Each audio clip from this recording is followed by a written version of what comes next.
जय हिंद दोस्तों, मैं अंशु आपका स्वागत करता हूं आपके अपने परिवार फ्यूचर बिल 247 में। दोस्तों की आप देख सकते हैं कवर पेज पे दिख रहा होगा, जो आज का टॉपिक है वो हर्षवर्धन का है। दोस्तों आज हम हर्षवर्धन को कहानी की तरह सीखेंगे और एक कलम और एक पेन आप साथ में लेकर बैठा करिए। जो महत्वपूर्ण तथ्य है उसको आप नोट किया करिए दोस्त, उसको रिवाइज किया करिए, क्योंकि अब एग्जाम बहुत दूर नहीं है। जैसा कि आपको पता होगा जो एग्जाम का डेट है वो 27 अक्टूबर 28 अक्टूबर को है, और इसके साथ साथ हिस्ट्री का प्रैक्टिस सेशन भी चल रहा है। आप यहाँ से प्रैक्टिस सेशन भी कर सकते हैं और थ्योरी वाला क्लास देख के आप रिविजन कर सकते हैं दोस्तों, आप उसका रिवाइज कर सकते हैं। इसके पहले हम लोगों ने जो प्राचीन इतिहास का महत्वपूर्ण टॉपिक था आपका सिंधु घाटी सभ्यता, वैदिक सभ्यता, बौद्ध धर्म, जैन धर्म इत्यादि चीजें, इन सब चीजों को हमने कर लिया था दोस्तों। और जो आपका मध्यकालीन इतिहास है, जो महत्वपूर्ण टॉपिक था, जैसे आपका हो गया मुगल काल, दिल्ली सल्तनत काल, ये दोनों टॉपिक आपका बहुत अच्छे से हो गया है और दोनों टॉपिकों पे महत्वपूर्ण प्रश्नों की श्रृंखला भी हो चुकी है दोस्तों। तो ठीक है दोस्तों, आइए शुरुआत करते हैं आपका हर्षवर्धन काल को। दोस्तों हर्षवर्धन को देखते हैं दोस्तों। अगर हम हर्षवर्धन के बारे में बात करेंगे, दोस्तों, तो सबसे पहले हम जानते हैं कि हर्षवर्धन किस वंश का राजा था? तो वर्धन वंश का राजा था। किस वंश का? वर्धन वंश का राजा था, और उसी को पुष्यभूत वंश भी कहा जाता है। पुष्यभूत वंश भी कहा जाता है। पुष्यभूत वंश क्यों नाम पड़ा, आइए हम सब देखते हैं दोस्तों, बहुत अच्छे तरीके से सीखने की कोशिश करते हैं। अगर हम बात करें दोस्तों वर्धन वंश, या फिर आपका इसी का नाम है पुष्यभूति वंश, दोस्तों इस वंश का जो संस्थापक था वो था पुष्यभूत, इसीलिए इसका नाम पड़ा पुष्यभूति वंश। पुष्यभूत ने स्थापना की थी तो उसने क्या नाम रखा? पुष्यभूत। ठीक है दोस्तों, देखिए अगर हम बात करें जो आपका उत्तर गुप्त काल था, उत्तर गुप्त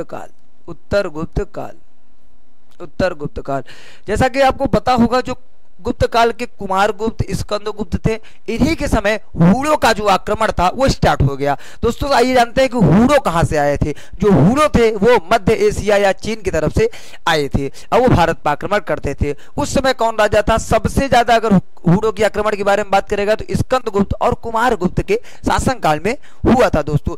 तो जब ये हूणों का आक्रमण हो रहा था, सबसे ज्यादा हूणों का आक्रमण आपका कुमार गुप्त और स्कंद गुप्त के शासन काल में प्रारंभ हो चुका था, और उत्तर गुप्त काल आते आते हूणों अपना आक्रमण करते रहते थे। जब हूणों अपना आक्रमण करेंगे, हूणों आक्रमण कर रहे थे, तो ये क्या कर रहे थे दोस्तों?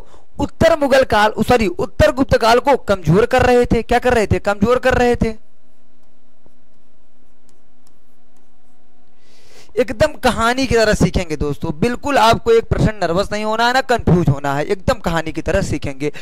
उत्तर गुप्त काल पे किसका? हूणों का आक्रमण हो रहा है। तो उत्तर गुप्त काल के जो राजा थे वो क्या हो रहे थे? कमजोर पड़ रहे थे और कमजोर भी हो रहे थे। तो इसी में क्या हुआ, इसी का मौके का फायदा उठाकर जो आपका हरियाणा वाला क्षेत्र था, कौन सा दोस्तों? हरियाणा वाला क्षेत्र था, उसको स्वतंत्र घोषित कर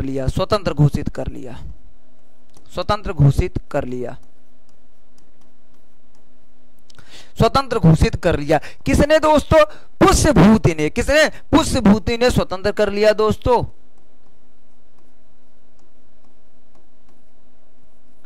पुष्यभूति ने स्वतंत्र करके पुष्यभूति वंश का स्थापना करता है। पुष्यभूति वंश का या हर्षवर्धन का जो संस्थापक था वो कौन है दोस्तों? पुष्यभूत, जिसकी राजधानी कहां रखता है? अपनी राजधानी कहां रखता है? अगर राजधानी के बारे में बात करेंगे,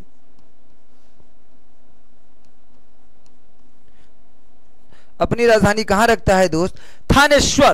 थानेश्वर को राजधानी बनाता है। और थानेश्वर आपका कहां है दोस्त? हरियाणा करनाल में, करनाल हरियाणा लिख सकते हैं दोस्तों। कहां है? हरियाणा के करनाल में दोस्तों।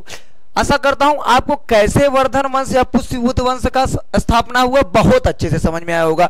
जब उत्तर गुप्त काल में हुड़ों का आक्रमण हो रहा था तो उत्तर गुप्त काल के जो राजा थे वो कमजोर पड़ रहे थे। जब कमजोर पड़ रहे थे उसके पश्चात इसी का मौका फायदा उठाकर हरियाणा को स्वतंत्र घोषित कर लिया किसने? पुष्यभूति ने। और पुष्यभूति ने पुष्यभूति वंश का स्थापना करता है जिसकी राजधानी थानेश्वर को रखता है। थानेश्वर की स्थिति कहां है दोस्तों? हरियाणा में। कहां है दोस्तों? हरियाणा में। आइए आगे देखते हैं दोस्तों। उसके पश्चात जो ये पुष्यभूति था,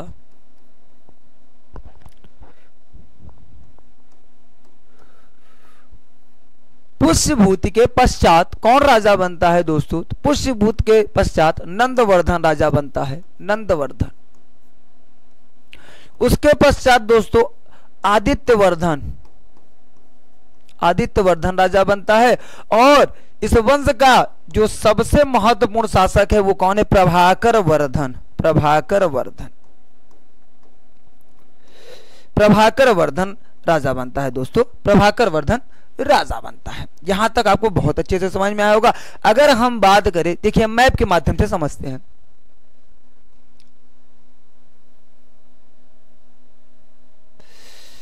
ये आ गया आपका उत्तर वाला क्षेत्र, ये हो गया आपका दक्षिण वाला क्षेत्र दोस्त, ठीक है। देखिए यहां आपका क्या है? हरियाणा। यहां आपका हरियाणा, यह क्या हो गया आपका? हरियाणा। और हरियाणा में ये मान लीजिए ये क्या है? थानेश्वर, थानेश्वर। थानेश्वर की स्थिति कहां थी दोस्तों? यहां थी। थानेश्वर वाला एरिया ये हो गया। कौन सा हो गया? ये वाला हो गया।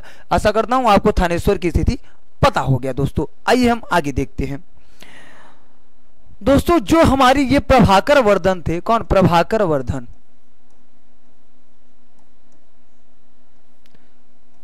प्रभाकर वर्धन, इन्होंने क्या किया कि ये सबसे प्रतापी राजा थे और इन्हीं के शासन काल में वर्धन वंश और पुष्यभूति वंश का विस्तार का प्रारंभ हो चुका था। विस्तार प्रारंभ प्रभाकर वर्धन के शासन काल में हो गया था दोस्तों। प्रभाकर वर्धन के 2 पुत्र और 1 पुत्री थी। बड़े वाले पुत्र का क्या नाम था दोस्तों? राज्यवर्धन, राज्यवर्धन। उसके पश्चात एक और पुत्र थे, कौन? हर्षवर्धन, हर्षवर्धन। और इनकी एक पुत्री का क्या नाम था? राजश्री। क्या नाम था दोस्तों? राजश्री, राजश्री। क्या नाम था? राजश्री। कन्नौज के शासक कौन? कन्नौज के शासक मौखरिक वंश के गृहवर्मन से राजश्री का विवाह कर दिया जाता है। किसके साथ दोस्तों? गृहवर्मन के साथ। आइए हम लिख देते हैं, आप नोट कर लीजिए।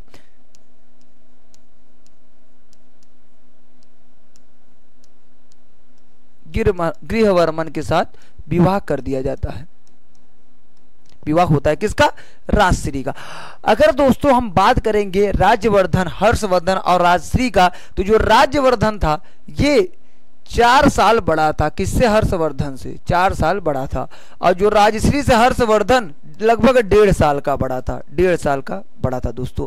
अगर हम प्रभाकर वर्धन की पत्नी के बारे में बात करें, इन तीनों की माता का क्या नाम था दोस्तों? तो यशोमती। क्या? यशोमती, यशोमती। क्या नाम था? यशोमती। ठीक है दोस्तों, बहुत अच्छे से समझ में आया होगा आपको।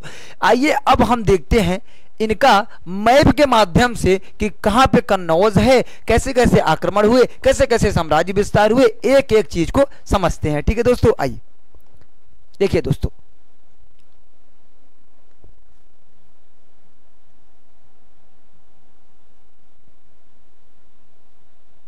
ये हो गया आपका उत्तर वाला क्षेत्र। ठीक है दोस्तों, ये हो गया आपका उत्तर वाला क्षेत्र। ठीक, देखिए जो आपका थानेश्वर है वो कहां है दोस्तों? यहां है। थानेश्वर कहां है? यहां। थानेश्वर कहां है? यहां।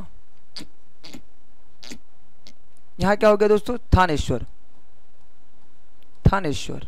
ठीक, यही भी इसके नीचे क्या हो गया? ये कन्नौज। क्या हो गया प्यारे मित्र? कन्नौज। क्या हो गया? कन्नौज, कन्नौज। और अगर हम बात करें इस एरिया को, तो इस एरिया कहा जाता था बंगाल। क्या? बंगाल। और बंगाल में किसका शासन था दोस्तों? बंगाल में किसका शासन था? गौड़ शासक किसका? शशांक का। गौड़ शासक शशांक का।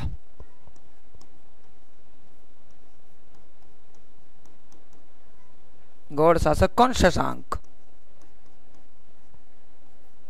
शशासन शासन करता था कहां पे? बंगाल में। ठीक है, अभी हम आपको थानेश्वरी बता रहे हैं और कन्नौजी बता रहे हैं। ठीक है, पहले हम मैप के माध्यम से समझ लेते हैं कि आसपास अगल बगल कैसे कहां पे कौन से राज्य थे दोस्तों। अगर हम बात करें यहां पे नीचे की तरफ तो यहां पे चालुक्य वंश शासन करता था। चालुक्य वंश शासन करता था और चालुक्य वंश का जो सबसे प्रतापी राजा था दोस्तों कौन था? वही पुलकेशिन द्वितीय, जो बाद में हर्षवर्धन को हराता है। अभी हम पूरी कहानी बताएंगे। पुलकेशिन द्वितीय,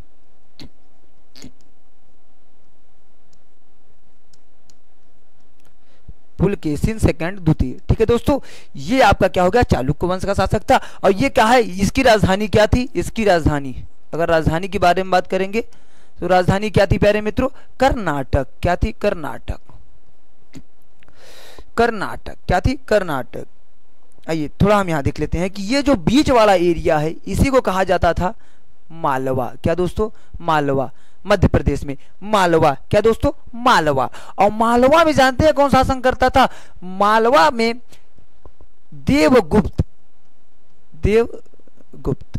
देवगुप्त शासन करता था दोस्तों। मालवा के शासक देवगुप्त, गौड़ शासक कौन? शशांक कहां? बंगाल में करता था। इधर चालुक्य वंश में पुलकेशिन द्वितीय शासन करता था दोस्तों। आशा करता हूं ये भी आपको बहुत अच्छे से समझ में आया होगा। अगर हम कन्नौज के बारे में बात करेंगे, किसका? कन्नौज के बारे में बात करेंगे दोस्तों, एक सेकेंड। अगर हम कन्नौज के बारे में बात करेंगे तो कन्नौज में किसका शासन है? अभी हमने आपको क्या बताया कि कन्नौज में गृहवर्मन शासन कर रहा है, जो मौखरिक वंश का राजा है। उसका विवाह किसके साथ होता है? प्रभाकर वर्धन की लड़की या बेटी राजश्री के साथ। प्रभाकर वर्धन की लड़की राजश्री के साथ शादी होता है। तो कन्नौज में कौन? गृहवर्मन शासन कर रहा है। कौन दोस्तों? गृहवर्मन शासन कर रहा है। गृहवर्मन, ठीक है दोस्तों। आशा करता हूं यहां तक आपको बहुत अच्छे से समझ में आया होगा। अगर आपको अच्छा लग रहा हो तो आप जरूर इसको शेयर कर दीजिए सभी एजुकेशनल ग्रुप में और सभी को बुला लीजिए और बता दीजिए कि अंशु सर आ गए हैं और हर्षवर्धन का आज का क्लास है दोस्तों। अगर हम बात करेंगे किस चीज का? थानेश्वर का। तो यहाँ पे जब प्रभाकर वर्धन की मृत्यु होती है, देखिए यहाँ पे मैं बता रहा हूँ आपको, यहाँ लिख देता हूँ प्रभाकर वर्धन। जैसे प्रभाकर वर्धन, अब प्रभाकर वर्धन के कितने? 3 पुत्र, 2 पुत्र 1 पुत्री, 2 पुत्र 1 पुत्री। तो बड़े वाले पुत्र का क्या नाम? राज्यवर्धन। उसके बाद कौन? हर्षवर्धन। उसके बाद लड़की इनकी कौन थी? राजश्री। इनके मृत्यु के पश्चात दोस्तों, प्रभाकर वर्धन के मृत्यु के पश्चात क्या? राज्यवर्धन शासन करता है, क्योंकि राज्यवर्धन बचपन से ही राजकाज में हस्तक्षेप करता था दोस्तों। और हर्षवर्धन के बारे में बात करेंगे तो हर्षवर्धन क्या थे? कवि थे, लेखक थे। बचपन से ही उनका लिखने उखने में ज्यादा मन लगता था। तो हर्षवर्धन क्या थे? कवि थे दोस्तों, कवि थे। इनकी ऐसी किस्मत थी कि ये कभी से कब शासक बनते हैं, अभी आइए हम कहानी के माध्यम से देखते हैं। ठीक है दोस्तों, कहानी के माध्यम से देखेंगे। हर्षवर्धन का जो राजश्री का जो शादी हो किसके साथ हो गया? गृहवर्मन के साथ हो गया, जो कहां का? कन्नौज का शासक था। किस वंश से? मौखरिक वंश से। किस वंश से? मौखरिक वंश से। मौखरिक वंश का शासक कौन था? गृहवर्मन। कौन था दोस्तों? गृहवर्मन। आइए अब हम कहानी की तरह समझते हैं। दोस्तों क्या करते हैं, जो आपका ये मालवा और बंगाल, ये गौड़ शासक, मालवा का शासक देवगुप्त और गौड़ शासक शशांक, ये दोनों मिलकर क्या करते हैं? ये दोनों मिलकर कन्नौज पर अटैक कर देते हैं। क्या करते हैं दोस्त? कन्नौज पर अटैक कर देते हैं। ये दोनों मिलकर आपके कन्नौज पे अटैक कर देते हैं। जब ये दोनों कन्नौज पर अटैक कर देते हैं, आक्रमण करते हैं, तो वहां क्या करते हैं? जो कन्नौज का शासक है मौखरिक वंश का गृहवर्मन, उसको क्या करते हैं? मार डालते हैं। और उसकी पत्नी और हर्षवर्धन राज्यवर्धन की बहन राजश्री को कैद कर लेते हैं, गिरफ्तार कर लेते हैं, अपनी कैद में रखते हैं। दोस्त आशा करता हूं यहां तक आपको बहुत अच्छे से समझ में आया होगा। दोस्तों प्रभाकर वर्धन की मृत्यु के पश्चात राज्यवर्धन क्या बनता है? शासक बनता है। अब ये कहां शासन कर रहा है? थानेश्वर पे। कहां? थानेश्वर पे शासन कौन कर रहा है? राज्यवर्धन। जब राज्यवर्धन ये कहानी सुना, जब ये चीज जाना कि कन्नौज में मेरी बहन तो विधवा हो चुकी है और गृहवर्मन की हत्या कर उसे कैद कर लिया गया है, किसके द्वारा? गौड़ शासक शशांक द्वारा और मालवा शासक देवगुप्त द्वारा दोस्तों। तो ये क्या करता है? ये गुस्से को कंट्रोल नहीं कर पाता और डायरेक्ट क्या कर देता है ये दोस्तों कि ये थानेश्वर से डायरेक्ट अटैक ये बंगाल पे कर देता है। और बंगाल पे कर देता है, यहीं से इससे क्या हो जाती है? गलती हो जाती है दोस्त, यहीं से इसकी गलती हो जाती है।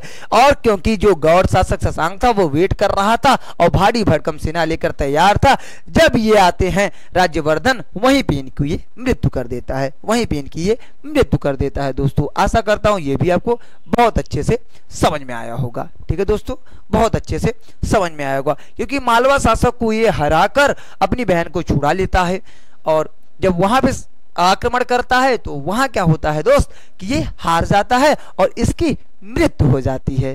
कैसा लगा आपको कहानी? अच्छा लग रहा है दोस्तों तो आप थंब इम्प्रेस कर देंगे दोस्तों। आइए अब आगे हम देखते हैं दोस्तों, इसके पश्चात क्या होता है।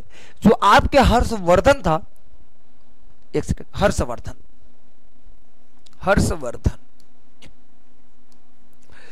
हर्षवर्धन का जो जन्म होता है दोस्तों, जन्म होता है 590 ईस्वी में। कब? 590 ईस्वी में। और जो राज्यवर्धन की मृत्यु होती है, राज्यवर्धन की मृत्यु 605 ईस्वी में होती है दोस्त। 605 ईस्वी में राज्यवर्धन की मृत्यु हो जाती है। अब वहां पे जो आपका कन्नौज थानेश्वर, अब थानेश्वर की भी गद्दी खाली और कन्नौज की भी गद्दी खाली। मालवा शासक देवगुप्त और गौड़ शासक जो शशांक थे वो दोनों आक्रमण करके वहां पे गृहवर्मन की मृत्यु तो कर देते हैं, उसकी हत्या तो कर देते हैं, लेकिन इस पे वो अपना मतलब इसको कब्जा नहीं करते हैं, इसको फ्री कर देते हैं, यहां पे वो अपना कब्जा नहीं जमा पाते हैं दोस्त। जिसके पश्चात अब थानेश्वर की भी गद्दी खाली और कन्नौज की भी गद्दी खाली। तो हर्षवर्धन क्या था? पेशे से मैंने आपको पहले ही बताया, ये क्या था? कवि था, कवि था। अब इसकी किस्मत चमक गई, इसकी किस्मत चमक गई। ये कवि था तो इसने क्या किया? मजबूरन, राज्यवर्धन की हत्या हो चुकी थी 605 में, अब इसको मजबूरन क्या बनना पड़ा दोस्त? इसको शासक बनना पड़ा, इसको गद्दी संभालना पड़ा। तो ये क्या करता है? ये थानेश्वर की गद्दी पर खुद बैठता है, थानेश्वर की गद्दी पे खुद बैठता है और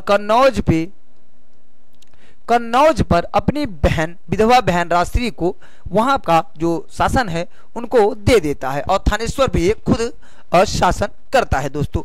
उसके पश्चात क्या होता है? 606 ईस्वी में, ये कब बनता है राजा? 606 ईस्वी में हर्षवर्धन शासक बनता है, हर्षवर्धन राजा बनता है, या कह सकते हैं कि राज्याभिषेक कब हुआ?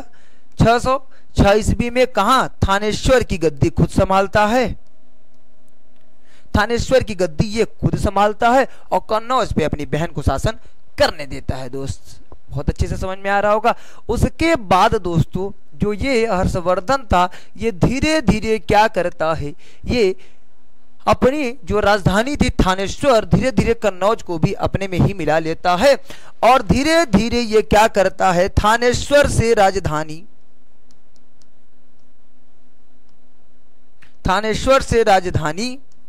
कहां ले जाता है प्यारे मित्र? कन्नौज में। कहां? कन्नौज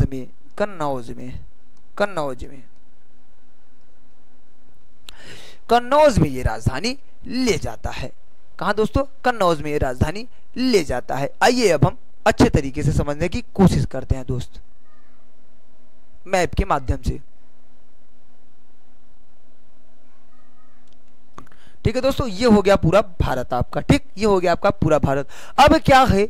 जो इसका हर्षवर्धन का ये थानेश्वर था, ये कन्नौज था, ये दोनों पे अब शासन कौन कर रहा है? हर्षवर्धन। कौन दोस्तों? हर्षवर्धन। और यहां पे आपका शासन कौन कर रहा है? बंगाल पे कौन कर रहा है दोस्त? शशांक। कौन? शशांक कर रहा है। ठीक है दोस्त। अब अगर हम इसकी बाद हम बात करेंगे कि हम यहाँ पे मालवा, यहाँ पे क्या है, मालवा है दोस्त, क्या है, मालवा है। नीचे कौन शासन कर रहा है, पुलकेशिन द्वितीय। कौन, पुलकेशिन द्वितीय, पुलकेशिन द्वितीय यहाँ पे शासन कर रहा है। मालवा में देवगुप्त शासन कर रहा था दोस्त। यहां तक आपको बहुत अच्छे से समझ में आया होगा। अब देखिए क्या होता है, जो आपका हर्षवर्धन और पुलकेशिन द्वितीय के बीच भी युद्ध होता है। हर्षवर्धन धीरे धीरे कर कर ये पूरे इधर के एरिया को ये विजित कर लेता है, ये जीत जाता है। पूरा धीरे धीरे करके इधर का एरिया ये जीत जाता है दोस्त, इधर का एरिया ये जीत जाता है, पूरा मालवा भी जीत जाता है। ये आपका कौन सी नदी है, ये आपकी नर्मदा नदी है। कौन सी है, नर्मदा नदी। कौन सी, नर्मदा नदी है। अब इधर कौन शासन कर रहा है, पूरा हर्षवर्धन। कौन शासन कर रहा है दोस्त, हर्षवर्धन।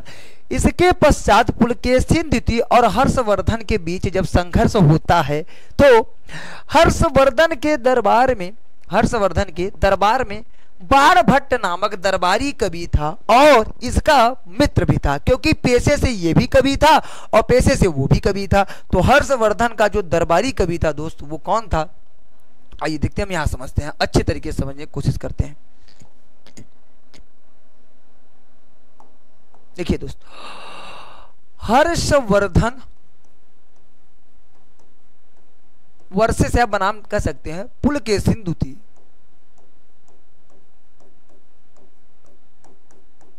पुलकेशिन द्वितीय, पुलकेशिन द्वितीय। एक सेकंड दोस्त,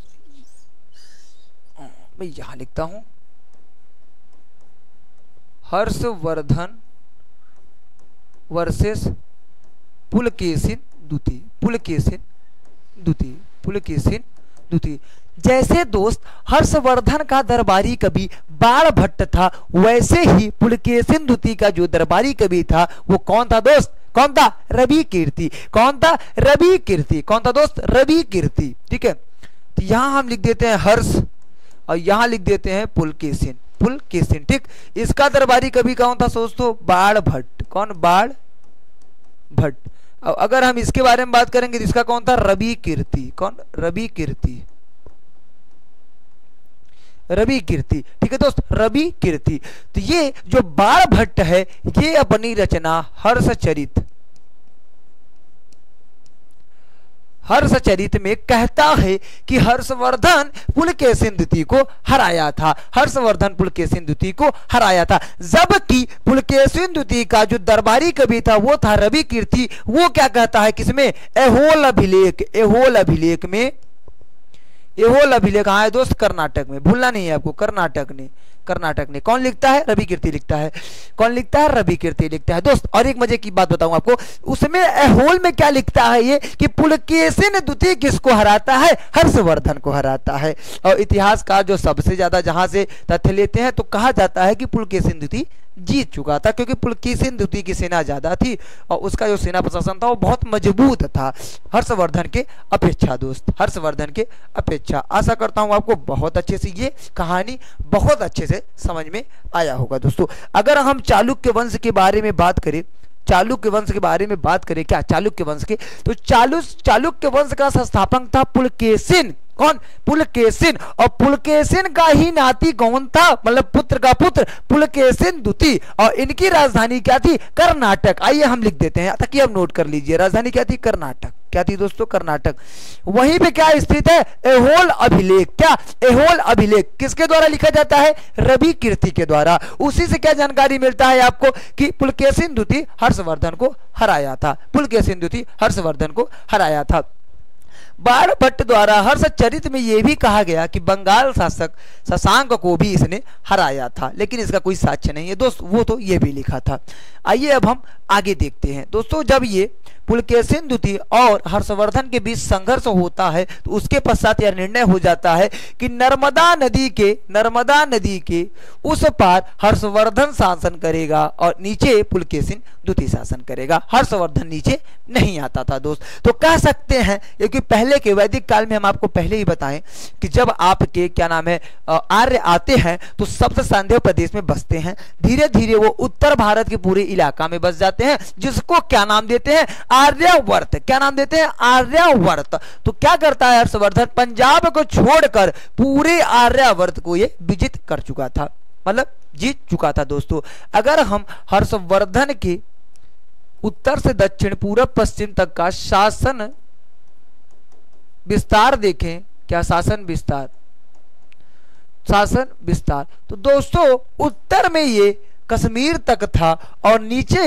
नर्मदा नदी तक। कहां, नर्मदा नदी कहां बहती है, सभी लोग कमेंट में जवाब दें कि नर्मदा नदी कहां बहती है, किस राज्य में नर्मदा नदी बहती है। दोस्त ऊपर क्या कश्मीर, उत्तर में कश्मीर तक और नीचे क्या नर्मदा नदी तक ये शासन करता था। दोस्त नर्मदा नदी तक शासन करता था। इधर इसका शासन अब बंगाल तक हो गया था, बंगाल तक हो गया था दोस्तों, बंगाल तक हो गया था दोस्तों। और असम के शासक भास्कर वर्मन इसके परम मित्र भी थे, इसके परम मित्र भी थे। और दोस्तों जो गुजरात का आधा पार्ट है जिसे क्या कहा जाता है, वल्लभी, वहां तक इसका इधर तक पूर्व में सॉरी पश्चिम में शासन था। दोस्तों पश्चिम में इसका वल्लभी तक और इधर आपका पूर्व बंगाल तक, ऊपर कश्मीर तक और नीचे नर्मदा नदी तक, क्योंकि नीचे नर्मदा नदी के बाद पुलकेशी सिंधुती का साम्राज्य स्टार्ट हो जाता है। दोस्त आशा करता हूं आपको बहुत अच्छे से समझ में आएगा और चिंता ना करें, जो मैं ये पढ़ा रहा हूं ना, जो मैं लिखा रहा हूं, आप यहां से रिवीजन कीजिए, ठीक। और मैं इसी पूरा नोट्स को टेलीग्राम चैनल फ्यूचर बिल 247 में उपलब्ध करा दूंगा दोस्त, वहां से आप इसको लिख सकते हैं, बार बार पढ़ सकते हैं, बार बार अपना रिवीजन कर सकते हैं। दोस्त अगर हमने आपको क्या बताया कि हर्षवर्धन क्या था दोस्तों, कवि था। हर्षवर्धन क्या था दोस्त, कवि था। हर्षवर्धन कवि था। दोस्त इसके अगर हम प्रमुख पुस्तक के बारे में बात करें तो इसकी पुस्तकें भी पूछ ली जाती है, तो नागदशक, रत्नावली और क्या दोस्तों आपका हो गया प्रियदर्शिका, जो महत्वपूर्ण है प्रियदर्शिका। पहला हम लिख देते हैं रत्नावली, दूसरा लिख देते हैं नागदशक और तीसरा इसका प्रमुख जो पुस्तक था वो कौन था दोस्तों, प्रियदर्शिका। और एक चीज और, अगर हर्ष की भाषा पूछे आपसे, वर्धन वंश की भाषा, तो क्या थी, संस्कृत। अब अगर मैं आपको संस्कृत बता दिया तो संस्कृत से आपको लोग को क्या पकड़ना है कि जो भी पुस्तकों का उस समय जो भी पुस्तकों का रचना हो रहा होगा वो किस भाषा में लिखा रहेगा दोस्त, संस्कृत भाषा में। तो ये जो तीनों पुस्तक है वो किस भाषा में लिखा जाएगा, संस्कृत में। किसमें दोस्तों, संस्कृत में, संस्कृत भाषा में लिखा जाएगा। कभी कभी पूछ लेता है हर्ष द्वारा रचित जो पुस्तक है वो किस भाषा में लिखी गई है, तो वहां आपको क्या बताना है दोस्त, संस्कृत। क्या बताना है, संस्कृत, ठीक है दोस्त। अब इसके दरबार में कौन रहता था, बाणभट्ट, हमने आपको पहले ही बताया। अगर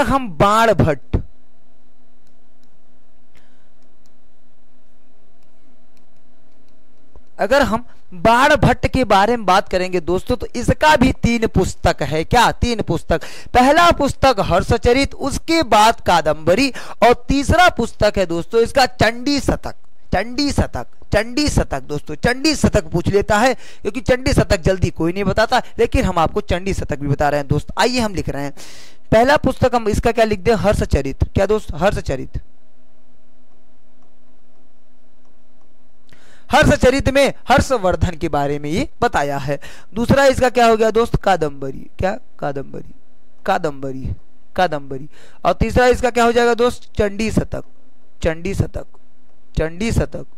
अच्छा एक बात और, अगर आपसे कादंबरी से एक महत्वपूर्ण क्वेश्चन है, क्या महत्वपूर्ण क्वेश्चन है, कादंबरी से ये क्वेश्चन हो जाता है दोस्त कि विश्व का सबसे पहला उपन्यास कौन है, तो वहां आपको क्या बताना है, कादंबरी। और कादंबरी किसके द्वारा लिखा जा रहा है, बाणभट्ट के द्वारा। किसके द्वारा, बाणभट्ट के द्वारा। इसको हम ब्रैकेट में लिख देते हैं, विश्व का पहला उपन्यास। क्या दोस्त, विश्व का पहला उपन्यास।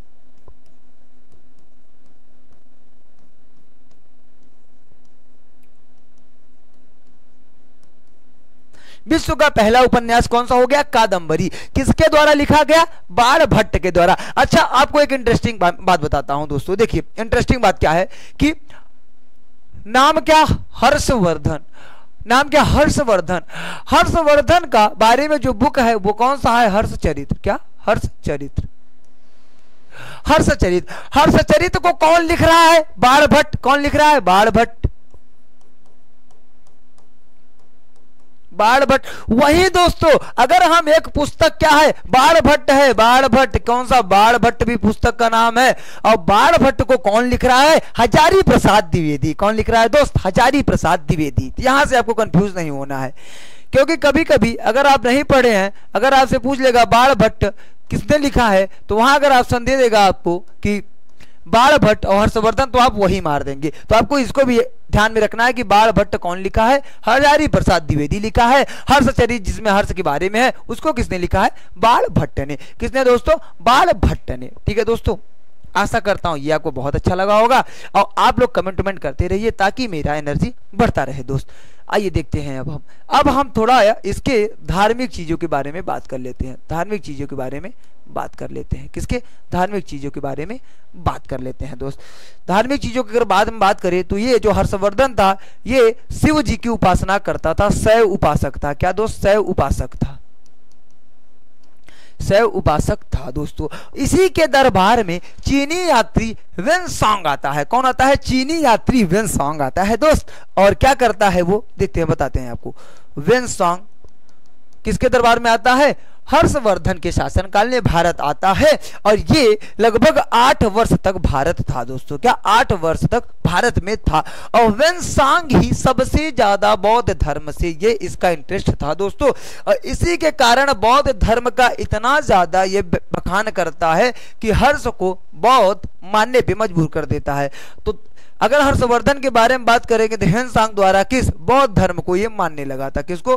बौद्ध धर्म को मानने लगा था। कौन? हर्षवर्धन ने। अब बौद्ध धर्म का कौन से शाखा को? महायान। मोस्ट इंपॉर्टेंट, कौन से शाखा को मानता था? महायान। महायान, महायान।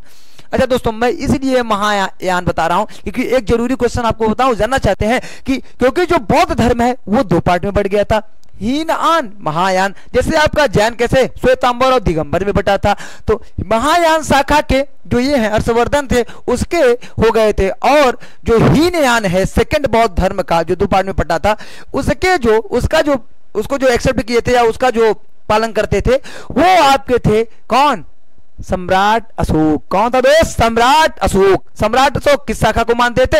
हीनयान को। हर्षवर्धन किस शाखा को मान रहा है? महायान को। किस शाखा को? महायान को। कंफ्यूज नहीं हो रहा है मेरे मित्र, कंफ्यूज नहीं होना है आपको। जिसके पश्चात ये वेनसांग है, ये 8 वर्षों तक रहता है दोस्त। और वेनसांग क्या करता है कि वेनसांग लगभग 8 वर्ष तक रहता है यहाँ पे, और इसी का बुक है, किताब है CU की। क्या है दोस्त? CU की। इसके किताब का क्या नाम है? CU की रचना करता है, जिसमें यह हर्षवर्धन के शासनकाल को थोड़ा बहुत कमजोर बताया है, क्योंकि ये इसी बुक में लिखता है कि मुझे 2 बार लूटा गया, मुझे 2 बार लूटा गया। इससे क्या पता चल रहा है कि जो प्रशासनिक व्यवस्था थी किसका? हर्षवर्धन का जो प्रशासनिक व्यवस्था था, प्रशासनिक व्यवस्था कैसा था? कमजोर था। क्या था दोस्तों? कमजोर था। प्रशासनिक व्यवस्था कमजोर था। ठीक है दोस्तों, आशा करता हूं ये भी आपको बहुत ही अच्छे से समझ में आया होगा दोस्तों, बहुत अच्छे से समझ में आया होगा। आइए अब हम देखते हैं, अगर हम बात करें किसके बारे में, हर्षवर्धन के जो धार्मिक चीजें ये क्या क्या करवाता है, धार्मिक चीजें ये क्या क्या करवाता है। ठीक है दोस्त, धार्मिक चीजें ये क्या क्या करवाता है दोस्तों। ये कन्नौज में 1 वर्ष पे एक सम्मेलन, हर एक वर्ष पे एक सम्मेलन का आयोजन करवाता है। सम्मेलन का, जिसे क्या कहा गया? महासभा। क्या कहा गया प्यारे मित्रों? महासभा। जो आपका कन्नौज में सम्मेलन होता है, प्रथम सम्मेलन, उसमें सबसे ज्यादा बौद्ध चीजों के बारे में बताया गया, उन्हीं से जुड़ी रिलेटेड चीजों को समझाया गया। तो इतिहास में इसे क्या कहा जाता है? क्योंकि बौद्ध संगीति कितनी हुई है? 4। कितनी हुई है? 4। जिसका ट्रिक हमने आपको क्या बताया था? राजा महाराजा आजा, विस्या सबकी काल है, पटाओ मतासिक और कुंवर जी कंगाल है दोस्तों। तो बौद्ध संगीति की ये 5वीं संगीति मानी जाती है, 5वीं संगीति इसको मानी जाती है, क्योंकि सबसे ज्यादा कन्नौज का जो प्रथम सम्मेलन हुआ था दोस्तों, वहां पे किसके बारे में बात किया था? सबसे ज्यादा बौद्ध धर्म के बारे में बात किया था दोस्तों। एक चीज और, इसने प्रयाग में, प्रयागराज में, इलाहाबाद में, प्रयाग में क्या किया, हर 5 वर्ष में आता है और यहाँ पे भी महासम्मेलन हर 5 वर्ष आयोजित करता है, हर 5 वर्ष पश्चात महासम्मेलन आयोजित करता है दोस्तों, महासम्मेलन आयोजित करता है। जिसको क्या कहते हैं देखता हूं, कमेंट करें क्या जवाब देंगे। जैसे उसका नाम महासभा, इसका नाम क्या होता है, सभी लोग इसका जवाब देंगे दोस्तों। इसका नाम क्या कहा जाता है, महामोक्ष परिषद। क्या, महामोक्ष परिषद, महामोक्ष परिषद। बाद में यही कुंभ मेला का नाम ले लेता है, कुंभ मेला में परिवर्तित हो जाता है ये त्योहार। दोस्त हर्षवर्धन क्या करता था कि ये बहुत बड़ा दानी था, ये 5 साल वहां शासन करता था। 5वें साल जब प्रयागराज आता था तो ये जितनी भी चीजें इसके पास आती थी सब यहाँ दान कर देता था दोस्तों, सब यहाँ दान कर देता था। कहा जाता है कि हर्षवर्धन ने इतने धन दान किए थे, इतने धन दान किए थे कि हर्षवर्धन के पश्चात जो भी शासक बना ना, उसके पश्चात इसकी जो अर्थव्यवस्था थी इसके शासन की, वो डगमगा गई थी, वो डगमगा गई थी दोस्त। आशा करता हूँ ये भी आपको बहुत ही अच्छे से समझ में आया होगा दोस्तों, बहुत ही अच्छे से समझ में आया होगा। और ह्वेनसांग को ही क्या कहा जाता है मित्रों, क्या कहा जाता है, यात्रियों का तीर्थ यात्रियों में राजकुमार किसको कहा जाता है दोस्त, आपके ह्वेनसांग को। क्या कहा जाता है, क्या कहा जाता है दोस्त, यात्रियों का राजकुमार किसे, ह्वेनसांग को। आपको भूलना नहीं है, जब मैं आपको चंद्रगुप्त द्वितीय विक्रमादित्य पढ़ा रहा था दोस्त, तो वहां पे हमने आपको क्या बताया था कि चंद्रगुप्त विक्रमादित्य के दरबार में कौन आता है, फाहान, फाहान, जिसकी रचना क्या है, फायू की। क्या है दोस्त, फायू की। अगर हम बात करेंगे ह्वेनसांग की, वो भी चीनी यात्री था, ये भी चीनी यात्री है। ह्वेनसांग किसके दरबार में आता है दोस्तों, हर्षवर्धन को। अगर आप भूल रहे हैं तो आप ऐसे याद कर सकते हैं, हर्षवर्धन, ह्वेनसांग, हर्षवर्धन, ह्वेनसांग। ठीक है दोस्तों, आशा करता हूं ये भी आपको बहुत अच्छे से समझ में आया होगा। अब हम आ जाते हैं टॉपिक पे, अब हम आ जाते हैं टॉपिक पे, अब हम आ जाते हैं टॉपिक पे। हमने आपको बहुत ही अच्छे से पढ़ाया दोस्त, बहुत अच्छे से समझाया। और 600 लगभग 646 में क्या हो जाती है, 646-47 में आपके हर्षवर्धन की मृत्यु हो जाती है दोस्त, मृत्यु हो जाती है। इनकी पत्नी का नाम जो था वो था दुर्गावती। हर्षवर्धन की पत्नी का क्या नाम था, दुर्गावती, दुर्गावती दोस्त, क्या नाम था, दुर्गावती। आइए अब हम बहुत तेजी से इसको देख लेते हैं। प्रभाकर वर्धन ने महाराजाधिराज तथा परम भट्टारक की उपाधि धारण की थी, परम भट्टारक की उपाधि धारण की थी दोस्त। एक सेकेंड, ये रह गया। सबसे पहले देखते हैं पुष्यभूति वंश का जो संस्थापक था मित्र, वो कौन था, पुष्यभूति था। ये हमने आपको बताया बहुत अच्छे से। पुष्यभूति ने हरियाणा के अंबाला जिले में थानेश्वर नामक एक नए राज्य की स्थापना की। और पुष्यभूति का वंश का प्रथम शक्तिशाली शासक कौन था, प्रभाकर वर्धन। कौन था दोस्त, प्रभाकर वर्धन। प्रभाकर वर्धन ही कौन है, हर्षवर्धन, राज्यवर्धन तथा राजश्री का पिता। यह पुष्यभूति वंश का चौथा शासक था। इसके विषय में जानकारी हमें हर्षचरित नामक पुस्तक से मिलती है। हर्षचरित कौन लिखता है दोस्त, बाणभट्ट। हमने आपको पहले ही बताया, बाणभट्ट, बाणभट्ट ये पुस्तक लिखता है दोस्तों। और ये जो प्रभाकर वर्धन चौथा कैसे हुआ, क्योंकि पहले कौन है, पहले कौन है आपको, हमने आपको लिखा ना क्या, पुष्यभूति, उसके बाद नंदवर्धन, उसके पश्चात कौन दोस्त, आदित्यवर्धन, उसके पश्चात कौन, प्रभाकर वर्धन। ठीक है दोस्त, आइए हम आगे देखते हैं।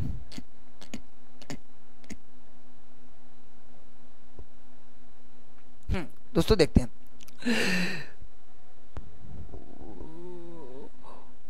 प्रभाकर वर्धन की मां मगध के गुप्त सम्राट दामोदर गुप्त की राजकुमारी थी। जो प्रभाकर वर्धन की मां थी दोस्त, वो कहां की राजकुमारी थी, दामोदर गुप्त की राजकुमारी थी। उत्तर गुप्त काल है उसी की शासक थे। प्रभाकर वर्धन के 2 पुत्र राजवर्धन तथा हर्षवर्धन तथा एक पुत्री कौन, राजश्री थी दोस्तों। सब मैं आपको बताया हूं, राजश्री थी। उसके पश्चात देख लेते हैं, प्रभाकर वर्धन ने अपनी पुत्री राजश्री का विवाह मौखरिक वंश के शासक गृहवर्मन से किया। गृहवर्मन कहां शासन करता था दोस्त, कन्नौज। हमने आपको पहले ही बताया क्या, कन्नौज, कन्नौज, कन्नौज। मालवा नरेश देवगुप्त एवं गौड़ शासक शशांक ने मिलकर गृहवर्मन की हत्या कर देता है और राजश्री को बंदी बना लेता है दोस्त, बंदी बना लेता है। यहाँ आप देख सकते हैं दोस्त, प्रभाकर वर्धन की मृत्यु जो है वो 605 ईस्वी में हुई थी। प्रभाकर वर्धन की मृत्यु के समय राज्यवर्धन हूणों से युद्ध कर रहा था, हूणों से युद्ध कर रहा था। जब प्रभाकर वर्धन की मृत्यु होती है तो राज्यवर्धन हूणों से युद्ध करता है, जिसके पश्चात राज्यवर्धन शासक बनता है दोस्त, राज्यवर्धन शासक बनता है। प्रभाकर वर्धन की मृत्यु के पश्चात राज्यवर्धन राजगद्दी पर बैठा है, परंतु शीघ्र ही उसे मालवा के अभियान के लिए जाना पड़ा और वहां पे वो देवगुप्त को हराकर जब लौटता है उसके बाद ये शशांक के ऊपर आक्रमण कर देता है, वहां इसको मृत्यु प्राप्त हो जाती है दोस्त। मालवा के खिलाफ अभियान की सफलता के उपरांत लौटते हुए मार्ग में गौड़ के शासक राज्यवर्धन की हत्या कर देती है। गौड़ के शासक शशांक राज्यवर्धन की क्या कर देता है, हत्या कर देता है दोस्त। ठीक है, आइए अब हम आगे देखते हैं। राज्यवर्धन के बाद हर्षवर्धन 606 ईस्वी में क्या बनता है, शासक बनता है दोस्त। 606 ईस्वी में शासक बनता है, 606 ईस्वी में शासक बनता है, थानेश्वर की सिंहासन में बैठता है, जिसके पश्चात ये थानेश्वर से राजधानी कहां ले जाता है, कन्नौज ले जाता है। हर्षवर्धन के विषय में व्यापक जानकारी बारभट्ट के हर्षचरित तथा ह्वेनसांग के यात्रा वृत्तांत में मिलती है। हर्षवर्धन का जन्म 590 ईस्वी में हुआ था। कब हुआ था दोस्त, 590 ईस्वी में हुआ था। और जो ह्वेनसांग का यात्रा वृत्तांत है उसी का नाम है सीयू की। क्या नाम है, सीयू की। हर्षवर्धन अपनी राजधानी थानेश्वर से कहां ले जाता है दोस्त, कन्नौज। हमने आपको बताया थानेश्वर से कहां ले जाता है, कन्नौज। कन्नौज पे इसके जीजा गृहवर्मन शासन करते थे। जब उनकी मृत्यु होती है तो राजश्री थोड़ा बहुत संभालती है, जिसके पश्चात हर्षवर्धन क्या करता है, दोनों को मिला लेता है, थानेश्वर और कन्नौज को। हर्षवर्धन शिलादित्य के नाम से भी जाना जाता था और हर्षवर्धन ने परम भट्टारक मगध नरेश की उपाधि ली थी। अगर आपसे पूछ ले कि हर्षवर्धन किसकी उपाधि ली थी, परम भट्टारक मगध नरेश, परम भट्टारक मगध नरेश दोस्तों। आइए अब हम आगे की ओर देखते हैं। हर्षवर्धन के शासन काल में चीनी यात्री ह्वेनसिंह भारत आया। ह्वेनसांग और यात्रियों का राजकुमार, इसे क्या कहा गया, यात्रियों का राजकुमार। इसे कहा गया नीत की पंडिती, नीत की पंडित कहा गया। क्या दोस्तों कहा गया, नीत का पंडित कहा गया। और क्या कहा गया, वर्तमान शाक्य मुनि, वर्तमान शाक्य मुनि। शाक्य मुनि, शाक्य क्या है, शाक्य कुल था, शाक्य वंश था, जिसके शाक्य वंश के कौन थे, गौतम बुद्ध। कौन था दोस्त, गौतम बुद्ध। कहा जाने वाला चीनी यात्री ह्वेनसांग था। मतलब ये सब उपाधि किसको कहते थे, इसकी ये सब उपाधि किसको दी गई थी, ह्वेनसांग को, ह्वेनसांग को। चालुक्य नरेश पुलकेशिन द्वितीय ने हर्षवर्धन को नर्मदा नदी के किनारे परास्त कर देता है, हरा देता है। हर्षवर्धन एवं पुलकेशिन द्वितीय के मध्य हुए संघर्ष की जानकारी हमें कहां से मिलती है, एहोल अभिलेख से। किससे, एहोल अभिलेख से। जो कौन लिखता है, रवि कीर्ति ने। एहोल